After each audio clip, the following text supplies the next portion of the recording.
primer libro de Samuel, capítulo 22, versículos 16 al 23, y el rey dijo: sin duda morirás, Ahimelech, tú y toda la casa de tu padre. Entonces dijo el rey a la gente de su guardia que estaba alrededor de él: volveos y matad a los sacerdotes de Jehová, porque también la mano de ellos está con David, pues sabiendo ellos que huía, no me lo descubrieron. Pero los siervos del rey no quisieron extender sus manos para matar a los sacerdotes de Jehová. Entonces dijo el rey a Doeg: vuelve tú y arremete contra los sacerdotes. Y se volvió Doeg, el edomita, y acometió a los sacerdotes, y mató en aquel día 85 varones que vestían efod de lino. Y a Nob, ciudad de los sacerdotes, hirió a filo de espada, así a hombres como a mujeres, niños hasta los de pecho, bueyes, asnos y ovejas, todo lo hirió a filo de espada. Pero uno de los hijos de Ahimelech, hijo de Ahitob, que se llamaba Abiatar, escapó y huyó tras David. Y Abiatar dio aviso a David de cómo Saúl había dado muerte a los sacerdotes de Jehová. Y dijo David a Abiatar: yo sabía que estando allí aquel día Doeg el edomita, él lo había de hacer saber a Saúl. Yo he ocasionado la muerte a todas las personas de la casa de tu padre. Quédate conmigo, no temas. Quien buscare mi vida, buscará también la tuya, pues conmigo estarás a salvo.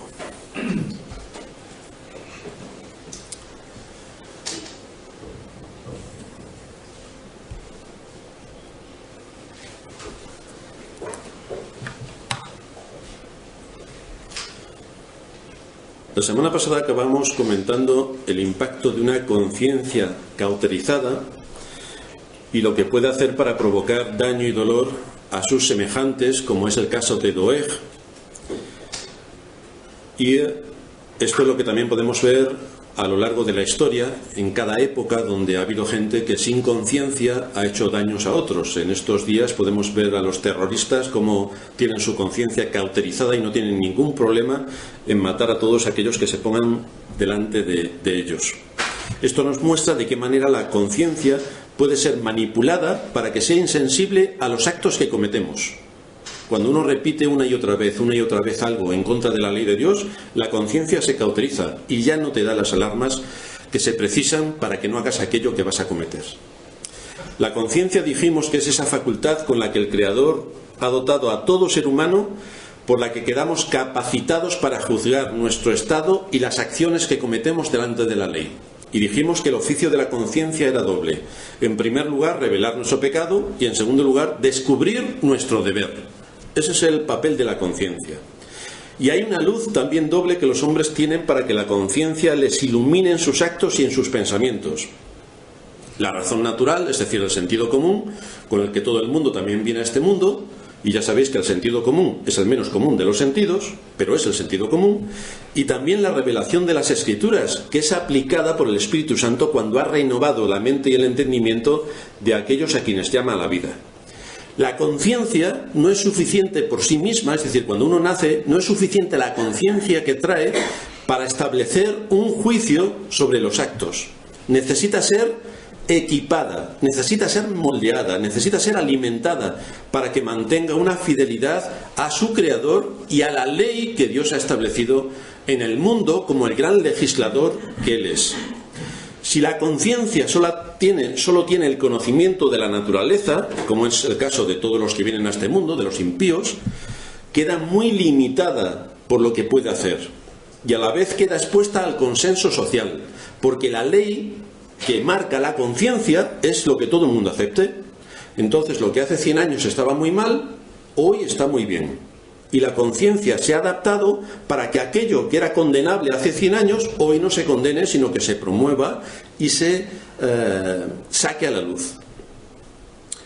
La única forma para regular la conciencia, especialmente la del cristiano, para que no se deje manipular por la moda social, es la palabra de Dios. Pero puede haber, decíamos, 3 casos en los que le puede afectar enormemente en su integridad y en su utilidad al reino de Cristo. El primer caso que vimos fue una conciencia ignorante. Algunos hijos de Dios están completamente perdidos acerca de lo que es correcto o incorrecto a la vista de Dios. Pueden violar un mandamiento tranquilamente porque, como el consenso social del mundo en el que vivimos lo hace, ellos entienden que, como viven en el mundo, también lo pueden hacer. Y esto es impactante y lo veíamos en su mayor dimensión en el día de reposo. Como todo el mundo de nuestros días viola el día de reposo, estudian en el día de reposo, se van a comprar en el día de reposo, se van a la playa en el día de reposo y hacen todo tipo de cosas en el día de reposo, los creyentes con una conciencia ignorante creen que ellos también pueden hacer lo que sea en el día de reposo, pero están violando una ley de Dios. También puede ser una conciencia débil, porque aunque haya sido instruida y tenga la luz y el conocimiento bíblico, una persona que se llame cristiana puede atentar contra su conciencia porque no ofrece resistencia a la presión que se ejerce desde diversos ámbitos. Entonces se deja arrastrar. Aunque sabe que está mal, no le importa, se deja arrastrar. Y la última que veíamos era una conciencia instruida, que es aquella que se somete con rigor a la palabra de Dios, que ha sido moldeada de acuerdo a la ley, que ata bien a su conciencia los principios, que mantiene el control de sus pensamientos y de sus hechos para actuar en consecuencia y por lo tanto va a tener muchos problemas. El de la conciencia débil y el de la conciencia ignorante no van a tener ningún problema, pero el de la conciencia instruida va a tener muchos problemas porque se va a enfrentar a decir no a 1000 cosas que van a suceder a su alrededor, y para esto hay que ser fuerte, hay que ser valiente para decir no, hay que ser muy valiente. Ya hemos visto que tanto Saúl como Edog actúan sin ningún cargo de conciencia, lo que nos expone a la realidad de que si actúan sin conciencia es que no son creyentes. Si por sus frutos los conoceréis, aquí tenemos una foto de lo que son los frutos de Saúl y los frutos de Edog. Después de la terrible matanza que llevó a cabo Edog, uno de los hijos de Ahimelech, que se llamaba Abiatar, también sacerdote, escapó. Probablemente se había quedado para cuidar el tabernáculo, mientras que Ahimelech y al resto de los sacerdotes, 85, fueron a presentarse delante de Saúl. Sin embargo, como las noticias vuelan, y antes de que los asesinos llegasen a Nob, y vemos cómo llegaron y acabaron con toda la ciudad, Abiatar tuvo la oportunidad de huir y huyó. Así que hoy vamos, en este contexto en el que nos encontramos, vamos a ver 3 enseñanzas que destacan en nuestro texto. La primera, aquí va a haber un juicio de Dios. Así que vamos a ver en primer lugar el contexto donde se desarrolla un juicio de Dios. En segundo lugar vamos a ver las evidencias de una vida falsa de quienes dicen creer en Dios, pero no son creyentes. Y en tercer lugar vamos a ver las imputaciones, las relaciones y todo lo que tiene que ver con la fe y el arrepentimiento, el verdadero y el falso. Así que vamos a ver en primer lugar el contexto donde se ejecuta un juicio de Dios. A pesar de la terrible tragedia que uno solo podría achacar al espíritu perverso de Doeg y al impío rey Saúl, esto que ha ocurrido es algo que nos debe llevar a meditar.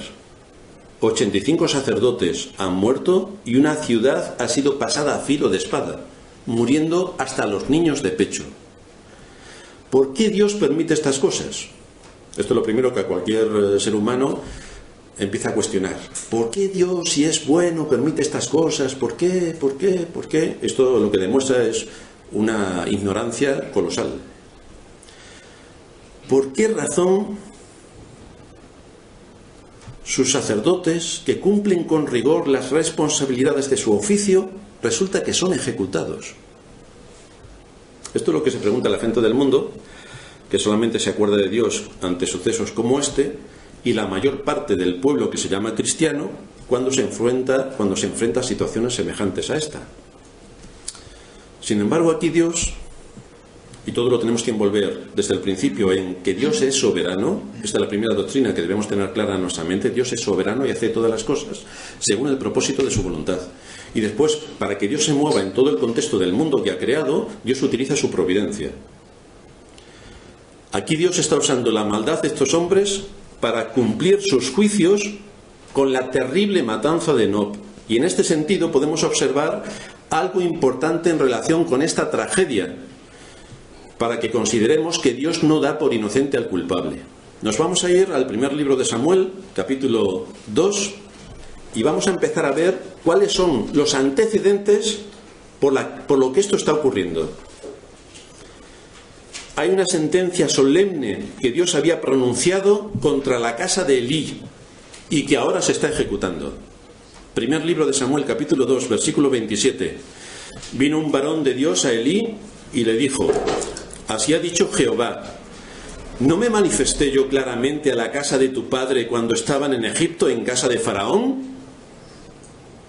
Y yo le escogí por mi sacerdote entre todas las tribus de Israel para que ofreciese sobre mi altar y quemase incienso y llevase efod delante de mí, y di a la casa de tu padre todas las ofrendas de los hijos de Israel. Esto es lo que he hecho. ¿Por qué habéis hollado mis sacrificios y mis ofrendas que yo mandé a ofrecer en el tabernáculo, y has honrado a tus hijos más que a mí, engordándoos de lo principal de todas las ofrendas de mi pueblo Israel? ¿Por qué?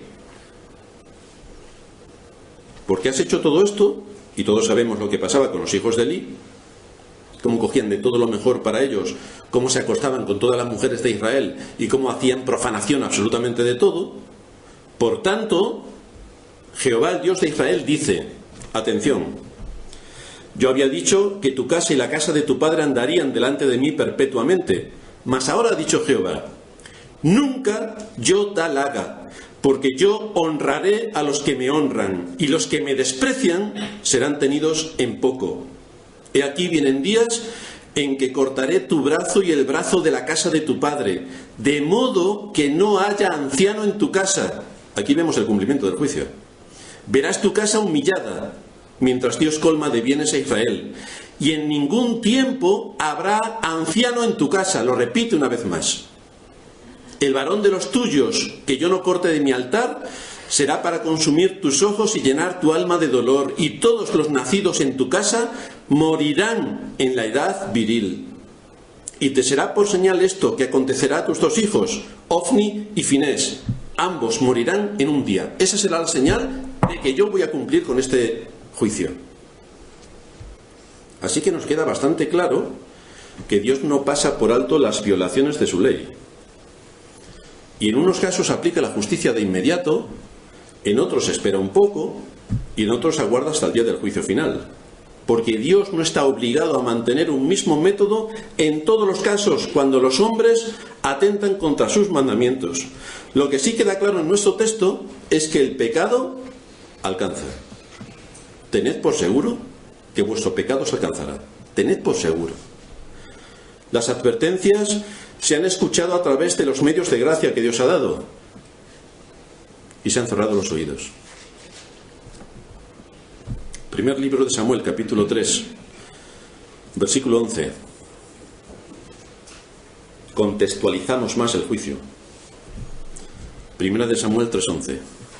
Jehová dijo a Samuel: he aquí, haré yo una cosa en Israel, que a quien la oyere le retiñirán ambos oídos.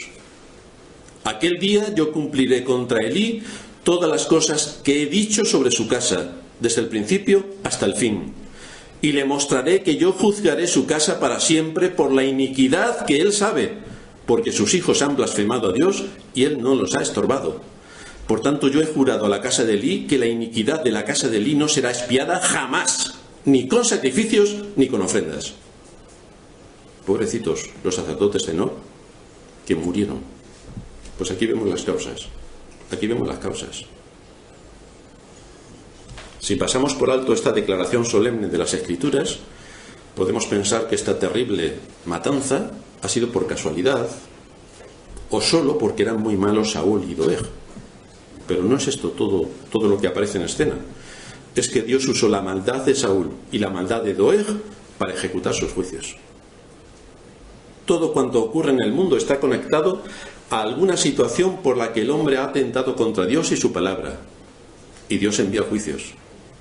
Todo lo que acontece en este mundo está de alguna manera conectado con la desobediencia del hombre a Dios. Y entonces vienen los juicios. Así las iniquidades de los padres fueron visitadas sobre los hijos. Fueron imputadas a los hijos.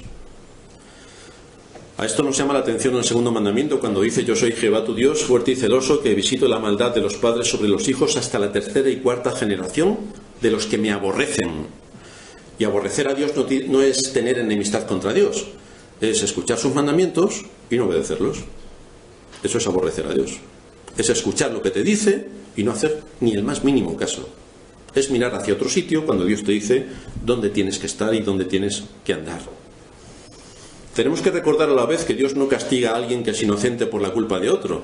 Dios afirma que no consentirá que el Hijo lleve la carga del Padre. Sin embargo, en la Escritura se repite la sentencia que dice que los padres serán castigados en sus hijos. Números 14:18.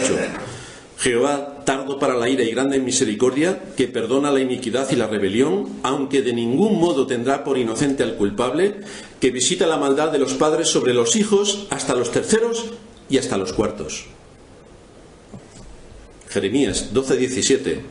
Oh Señor Jehová, he aquí que tú hiciste el cielo y la tierra con tu gran poder y con tu brazo extendido. Ni hay nada que sea difícil para ti, que haces misericordia en millares, pero castigas la maldad de los padres en sus hijos después de ellos. Dios grande, poderoso, Jehová de los ejércitos es su nombre. Así que después de que en el contexto cristiano se hable tanto del amor, Dios es amor, al final perdonará a todos, al final todos somos buenos y al final todos iremos al cielo, lo que nos enseña la Escritura es completamente contrario. Dios envía juicios, Dios ejecuta sus juicios y Dios está airado contra el pecador todos los días. Esto nos lleva a nuestro segundo punto. Las evidencias de una vida falsa de quienes dicen creer en Dios, pero son falsos cristianos. Especialmente en aquellos que se llaman pueblo suyo, las situaciones donde los juicios de Dios se desarrollan son sumamente ejemplarizantes. Tú dices que eres pueblo mío, has hecho todo esto, pues ahí vas a tener los resultados. Y esto se manifiesta en 5 aspectos. El primero, hay una santidad que no es real. Por ejemplo, Joás, rey de Judá, era un rey aparentemente íntegro y bondadoso a los ojos de todos sus súbditos. Y mientras que vivió el sacerdote Joiada, se manifestó de una manera ejemplar. Pero en cuanto murió el sacerdote, la santidad del rey también se murió.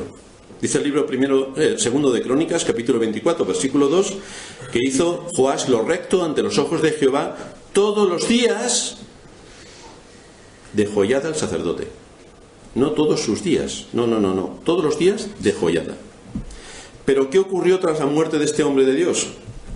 Nos dice el segundo libro de Crónicas, capítulo 24, versículo 15, que Joiada envejeció y murió lleno de días, de 130 años era cuando murió. Y lo sepultaron en la ciudad de David con los reyes, por cuanto había hecho bien con Israel y para con Dios y con su casa. Muerto Joiada, vinieron los príncipes de Judá y ofrecieron obediencia al rey, y el rey los oyó. Y desampararon la casa de Jehová, el Dios de sus padres, y sirvieron a los símbolos de Asera, ojo, y a las imágenes esculpidas. Entonces la ira de Dios vino sobre Judá y Jerusalén por este pecado, y les envió profetas para que los volviesen a Jehová, los cuales les amonestaron, mas ellos no los escucharon. La historia se repite. Se predica, y el pueblo que se llama cristiano no escucha la palabra de Dios. No nos interesa lo que estás diciendo, en absoluto. Cuando no hay un corazón recto delante de Dios, no se admite su palabra y, por supuesto, ni por asomo la amonestación. Se cierran los oídos para no querer oír, se desechan los medios de gracia y se acaba manifestando una situación inicua, que es que uno dice que es pueblo de Dios y en los hechos se ve que no. Hay una inconsistencia total. En segundo lugar, hay un amor que no es real. Existe un amor que solo consiste en palabras sentimentales y en un gran simulacro de afecto. Ya sabemos aquel dicho de un novio hacia su novia: a ti te daría las estrellas del cielo, por ti iría a Marte y te traería la luna, por ti cruzaría los mares, por ti. Postdata: esta noche, si no llueve, iré a verte. Eso es amor. Eso es amor. Cuando lo que se dice respecto a los hechos está en la posición completamente opuesta. No en vano el apóstol Juan dice: no amemos de palabra ni de lengua, sino de hecho y en verdad. Los hechos. ¿Cuánto amo yo al Señor? Los hechos. ¿Cuánto me sacrificaría por Cristo? Los hechos. Lo que yo amo a mi iglesia, los hechos. Lo que amo a mi pastor, los hechos. Lo demás, palabras bonitas. El apóstol Pablo dice también que el amor sea sin fingimiento. Porque si amas, esto se demuestra. Si no hay demostración, lo demás son palabras que se lleva el viento. ¿Qué podemos decir de aparentes hermanos que harían tantas cosas por Cristo, que se someterían al Evangelio, y cuando vienen las circunstancias en contra de sus intereses, o especialmente de su orgullo, arremeten contra la Iglesia manchando el testimonio y deshonrando a Dios? En tercer lugar, hay una adoración que no es real, es falsa. No es suficiente. Tenemos que venir el día del Señor a congregarnos con nuestros hermanos y adorar a Dios. Pero no es suficiente. Es una condición necesaria, pero no es suficiente el venir el día del Señor y reunirse con su pueblo. Debemos traer nuestros sacrificios espirituales. ¡Anda! Se me ha olvidado. ¿Vosotros os imagináis algún israelita que cuando fuese a sacrificar dijese, anda, se me ha olvidado el cordero? ¿Qué pensarían de él el sacerdote y todos los que había alrededor? ¿Qué pensarían de él? Hoy no podemos ver el cordero que trae cada uno, pero hermanos, los sacrificios espirituales en el día del Señor son imprescindibles y no se nos pueden olvidar, porque seguramente no nos olvidamos de dormir, ni tampoco nos olvidamos de comer. ¿Y qué pasa con los sacrificios espirituales? Por eso dijo el Señor, este pueblo de labios me honra, pero su corazón está lejos de mí. En vano me rinden culto. En vano. No sirve para nada lo que están haciendo. Los cultos eran numerosos, pero falsos. Supuestamente adoraban a Dios, porque eso era el propósito por el que se reunían, supuestamente. Pero la adoración era falsa porque los corazones de los que allí estaban, de obediencia, no entendían. De un espíritu enseñable, no sabían. Y del sacrificio que Dios demanda en su día santo, ni se acordaban. En cuarto lugar, hay un arrepentimiento que también es falso. Así nos muestra la Escritura cómo Saúl, Acab, Herodes, Faraón e incluso Judas Iscariote llegaron a reconocer su pecado. ¡He pecado! ¿Algo más? Aparte de decir he pecado, ¿hay algo más?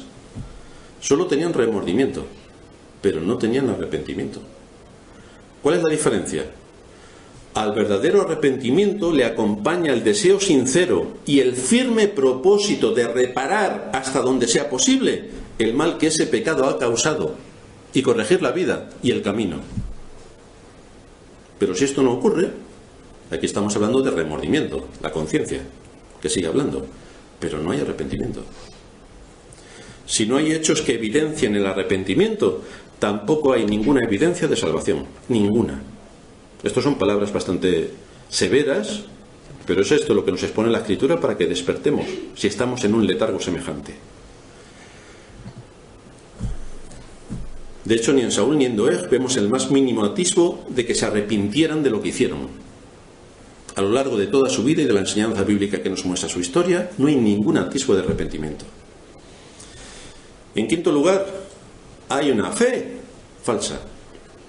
Ezequiel nos dice que había algunos judíos que hacían halagos con su boca al predicador. ¿Cómo me gusta ir a la iglesia y que prediquen? ¿Con qué fuerza predica el predicador, el pastor? Pero su corazón estaba muy lejos de la obediencia y de atender los medios de gracia. Si nos vamos a Ezequiel capítulo 33, Ezequiel 33 a partir del versículo 30, allí se nos habla qué es lo que estaba ocurriendo también en el pueblo de Israel. El pueblo elegido por Dios, donde supuestamente todos eran creyentes, supuestamente de nuevo. ¿Qué pasa también en las iglesias? Que supuestamente los que van a la iglesia son creyentes, supuestamente. Y tú, hijo de hombre, Ezequiel 33:30, los hijos de tu pueblo se mofan de ti junto a las paredes y a las puertas de las casas. Qué bien que se mofen del predicador, del pastor, del profeta, qué bien. Y habla el uno con el otro, cada uno con su hermano, diciendo, venid ahora y oíd qué palabra viene de Jehová. Venga, a ver qué nos dice este hoy. Y vendrán a ti como viene el pueblo, y estarán delante de ti como pueblo mío. Hombre, es que somos la iglesia. Y oirán tus palabras. Siguiente frase. Y no las pondrán por obra. Vaya pueblo creyente. Antes hacen halagos con sus bocas y el corazón de ellos anda en pos de su avaricia.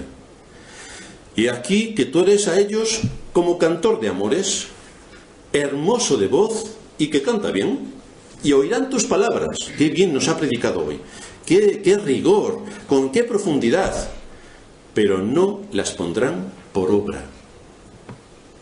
¿De qué nos sirve entonces? ¿De qué nos sirve venir a la casa de Dios, escuchar la palabra de Dios, entender la palabra de Dios y hacer exactamente lo opuesto? Es cuando venimos a la iglesia para escuchar la palabra de Dios y el corazón se muestra en una posición rebelde para asumir la enseñanza, lo cual se puede ver claramente en la actitud hacia la palabra de Dios, especialmente en la conducta hacia Dios y los medios de gracia que Él ha establecido. No me interesan lo más mínimo. Los hechos lo evidencian. De manera que el proceso de deterioro es inevitable. Cuando el Señor retira de una persona su gracia, esto afecta a la familia.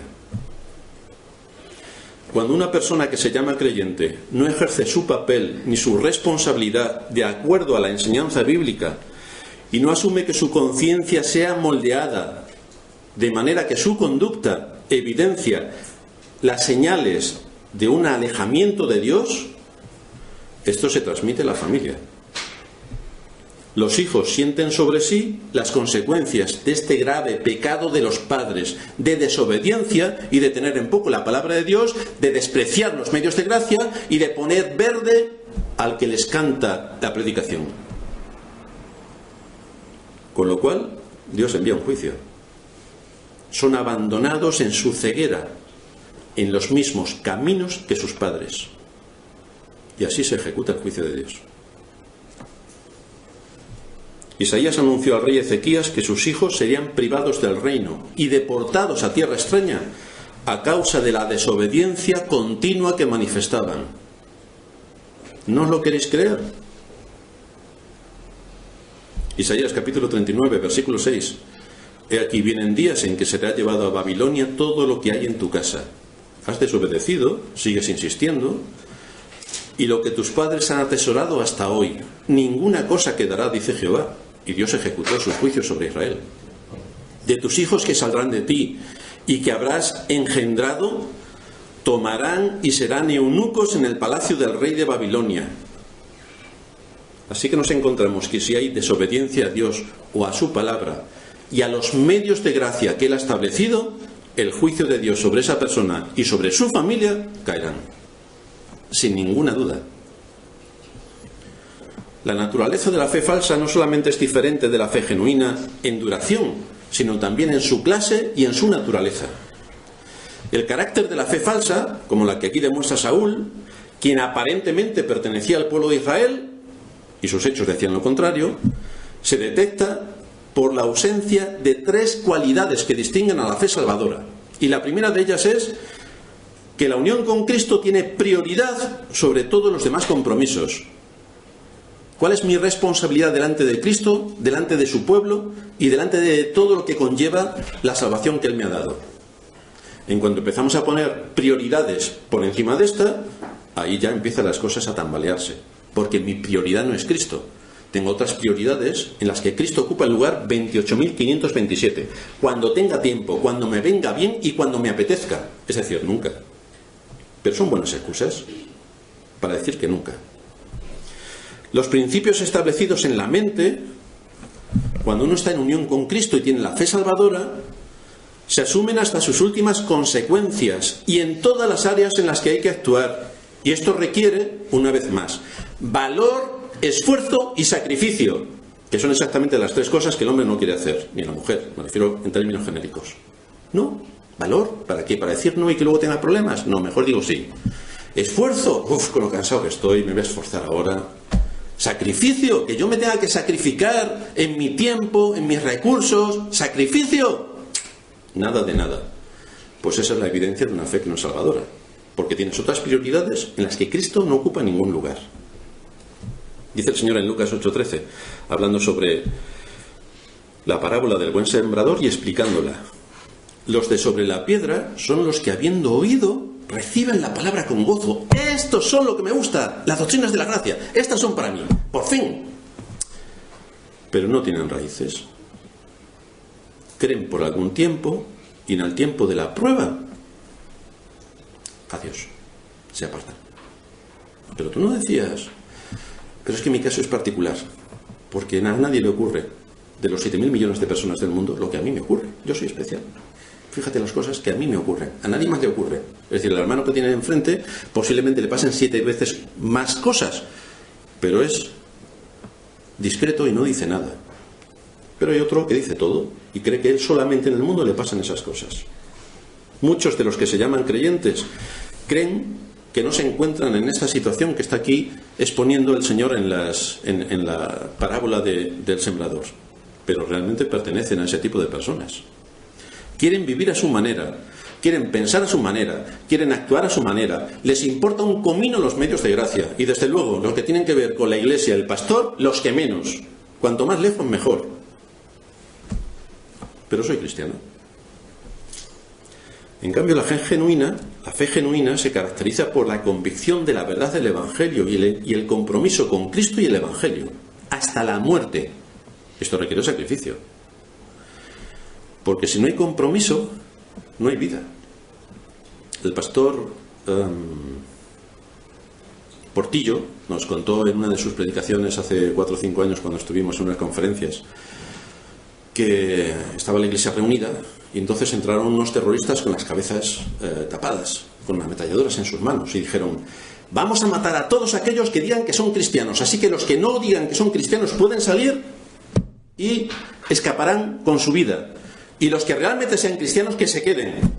Y entonces salieron 1, 2, 3, 4, salieron casi todos, exceptuando un pequeño grupo, y estaban todos temblando por lo que podía pasar. Entonces estos hombres se quitaron el pasamontañas que llevaban y dijeron: ahora vamos a adorar a Dios de verdad. Ya nos hemos quitado a toda la chusma, ya se han quedado los que verdaderamente quieren adorar. Pues vamos a adorar. Y adoraron a Dios. Si esto lo hiciéramos entre nosotros, tendríamos que ver cuántos salían corriendo, o cuántos salíamos corriendo y cuántos se quedaban.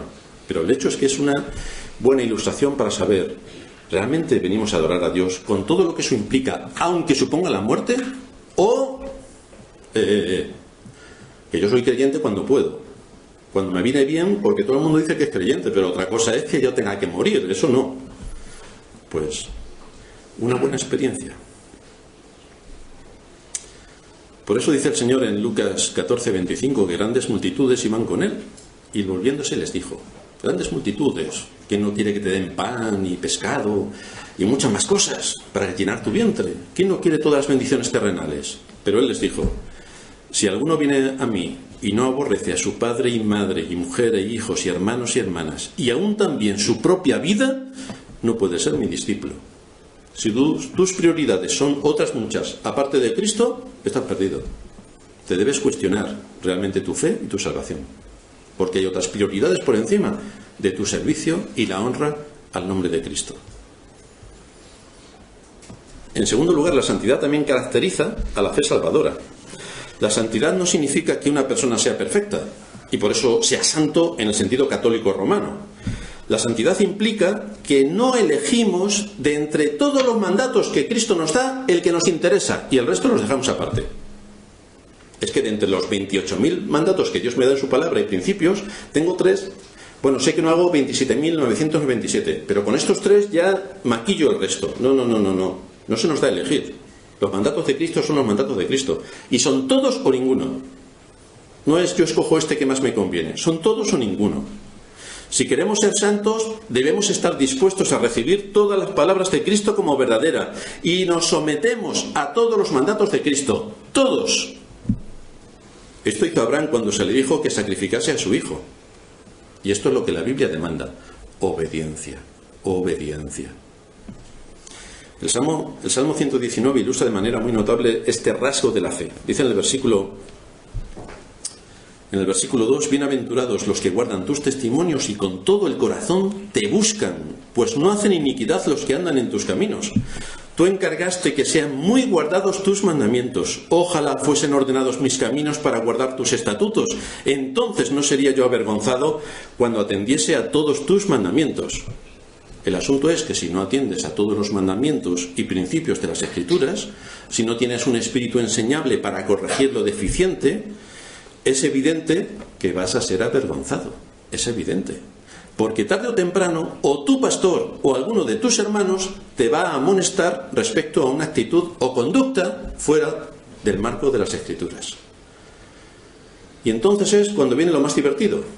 Las uñas. Crecen las uñas de aquel a quien vas a amonestar medio metro para arañarle al pastor que le va a amonestar. Y con esto lo que está mostrando es un rasgo contrario a lo que se espera de aquellos que han conocido la verdad. Porque los que han conocido la verdad asumen la autoridad que Dios ha dado en la Iglesia, tienen un espíritu enseñable y se adaptan a lo que Dios, por medio de los medios de gracia, ha establecido para su pueblo. En tercer lugar, vemos el fruto que caracteriza también a la fe salvadora. Porque la fe falsa se revela a menudo porque es temporal. Pero la fe genuina se caracteriza por ser permanentemente fructífera de buenas obras. No es ocasionalmente, no, es permanentemente. Dice Santiago en el capítulo 2, versículo 17, así también la fe, si no tiene obras, está muerta en sí misma. Y en el versículo 26, porque como el cuerpo sin espíritu está muerto, así también la fe, sin obras, está muerta. La pregunta que cada uno tiene que hacerse es, ¿qué fe tengo? ¿Qué fe tienes? ¿Qué fe tienes? ¿Hay una evidencia de tu fe? ¿Pueden los que están contigo manifestar los frutos de tu fe? ¿Lo pueden hacer? Pregunta a quien de verdad sea sincero contigo que te lo diga. Y si no crees que nadie puede ser sincero contigo, pregúntaselo a tu pastor, que lo mismo hasta te lo dice. Porque estamos hablando de un asunto importante, de vida o muerte. ¿Cuáles son los frutos de la fe? ¿Se están evidenciando en mi vida? En tercer lugar, y último, la relación de la fe y el arrepentimiento. Con el ejemplo de Saúl y David tenemos las dos caras de una moneda, la falsedad y la verdad. ¿Cuál es la diferencia entre David y Saúl?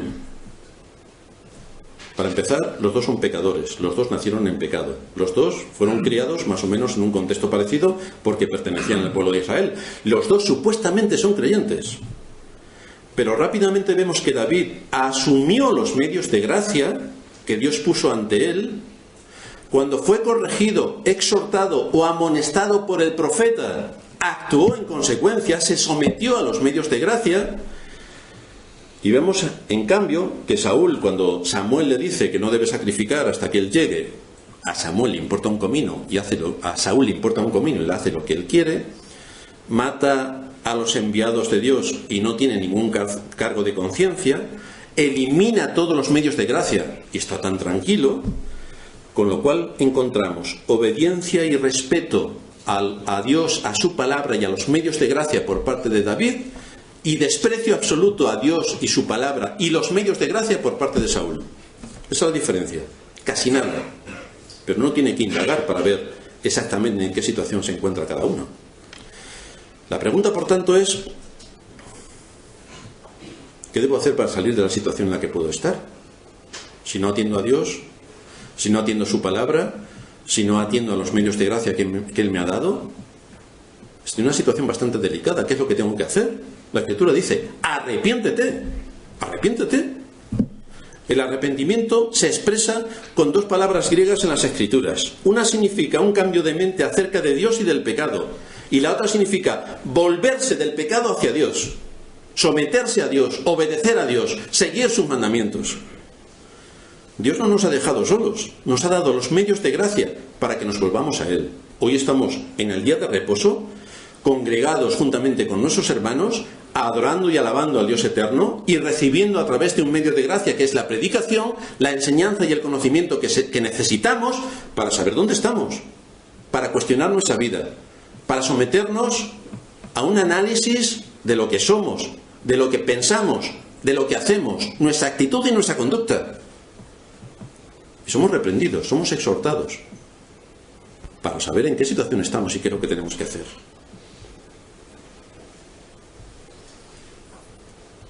¿Y qué hace David cuando llega el sacerdote Abiatar huyendo de la gran matanza? Lo toma como suyo, lo recibe como un medio de gracia. Es un medio de gracia y David lo recibe como un medio de gracia. Mientras que Saúl los desprecia y los aniquila, David lo toma y lo pone en medio de ellos como un medio de gracia.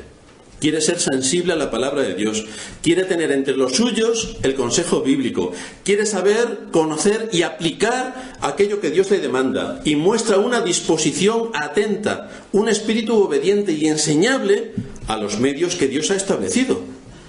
Así que vemos en David respeto, consideración y atención a un medio de gracia como es el sacerdote en medio de ellos. Quédate con nosotros, quédate con nosotros. Claro, muchos hermanos en muchas iglesias dirían, por favor, que se vaya el pastor ya, porque no le soportamos más. Solamente dice cosas que no nos gustan. Pero David no actúa así. Quédate con nosotros. ¿A qué conclusiones podemos llegar? A que a pesar de que hayamos pecado, a pesar de que nuestra fe manifieste falsedades, de que nuestro amor sea solamente de palabra, de que nuestra santidad depende de los días, a pesar de la falsedad que pudiera haber en nosotros, Dios muestra su amor para con nosotros, dándonos los medios de gracia por los cuales nos edifica, nos atiende, nos guía, nos corrige, nos alimenta, nos capacita para toda buena obra. Un medio de gracia excepcional es la Iglesia, con todo lo que implica a nivel de predicación y atención para la vida espiritual de los creyentes. Dios ha tenido misericordia de nosotros por salvarnos cuando éramos hijos de ira lo mismo que los demás. Ha mostrado su amor para con nosotros, en que aún siendo pecadores, Cristo murió por nosotros. Esto es lo que ha hecho Cristo. Pero eso no se queda solamente ahí. No podemos decir, yo era pecador y Cristo me salvó. Muy bien. 10 años después. Yo era pecador y Cristo me salvó. 10 años después. Yo era pecador y Cristo me salvó. Hay otras cosas. Eso lo decimos el primer año. Siguiente. Porque los niños, después de aprender el abecedario, ya empiezan a utilizar las palabras combinadas por las que pueden expresar el lenguaje y se comunican. Entonces, aparte de ser unos papagayos a veces, ¿qué más sabemos? ¿En qué más nos afecta la Escritura? Dios nos cuida, dándonos un día para rendir culto a su nombre, con todo lo que esto implica. Que podamos alimentarnos, que podamos edificarnos, que podamos crecer. Nos da una iglesia donde congregarnos con más hermanos que mantienen nuestras mismas convicciones. Nos alienta por medio de ellos cuando nos reunimos y alzamos nuestras voces en alabanza al Dios creador, que tenemos que cantar con el espíritu, con el corazón, con todas nuestras fuerzas, uniendo nuestra voz a nuestros hermanos delante de Dios. Pero hermanos, tenemos que cantar de verdad. No, que no se entere el que tenemos al lado, ni siquiera nosotros. Tenemos que cantar con fuerza al Dios creador que nos ha salvado. Tenemos que rendirle el tributo de un corazón agradecido. Dios nos expone ante su palabra para que seamos edificados en la fe, para que moldeemos nuestra conciencia con parámetros bíblicos y no según el contexto social del mundo en el que vivimos. E incluso tiene tanta misericordia de nosotros que nos da pastores. Incluso. Porque ya sabéis que uno de los mayores castigos que Dios le da a su pueblo es quitarle a los pastores. Pues Dios nos da pastores. Y esperamos, como comentábamos en la última clase de homilética, que el pueblo de Dios sea un poco más sensible. Porque cuando Jonathan Edwards, el gran pastor, estaba predicando a su congregación, creo recordar que a los 5 o 6 años le expulsaron de su congregación, porque no podían soportar a Jonathan Edwards que les predicase. Es demasiado severo. Hablaba cosas demasiado profundas. ¿Cómo nosotros, cristianos, tenemos que cambiar tantas cosas? No. Queremos a alguien que nos halague el oído, que nos haga sentir bien, que salgamos de aquí todos contentos diciendo, bien, qué bueno soy para ir al infierno, pero que vamos al cielo. Y esto requiere que sepamos otras muchas cosas, porque es un asunto de vida o muerte. Para engordar no tenemos que mantener ninguna disciplina. Nos ponemos a zampar todo lo que pillemos y nos ponemos que no veas. Pero para mantener nuestra salud en su sitio tenemos que hacer muchos esfuerzos. Y esto a nivel físico, imaginaos a nivel espiritual. Despreciar algunos de estos medios de gracia es despreciar al dador de los medios de gracia. Así actuó Saúl. Y así evidenció dónde estaba, con los impíos. En el polo opuesto actuó David. Y ahí vemos cómo el Dios de toda gracia le guió, le bendijo, fue de bendición para otros y honró el nombre de Dios. Está claro el camino que debemos seguir. Solo nos queda preguntar, si has entendido bien lo que hemos predicado hoy. Y si vas a ser coherente con lo que Dios en esta mañana te ha enseñado. Esa es nuestra última pregunta. Vamos a terminar en oración.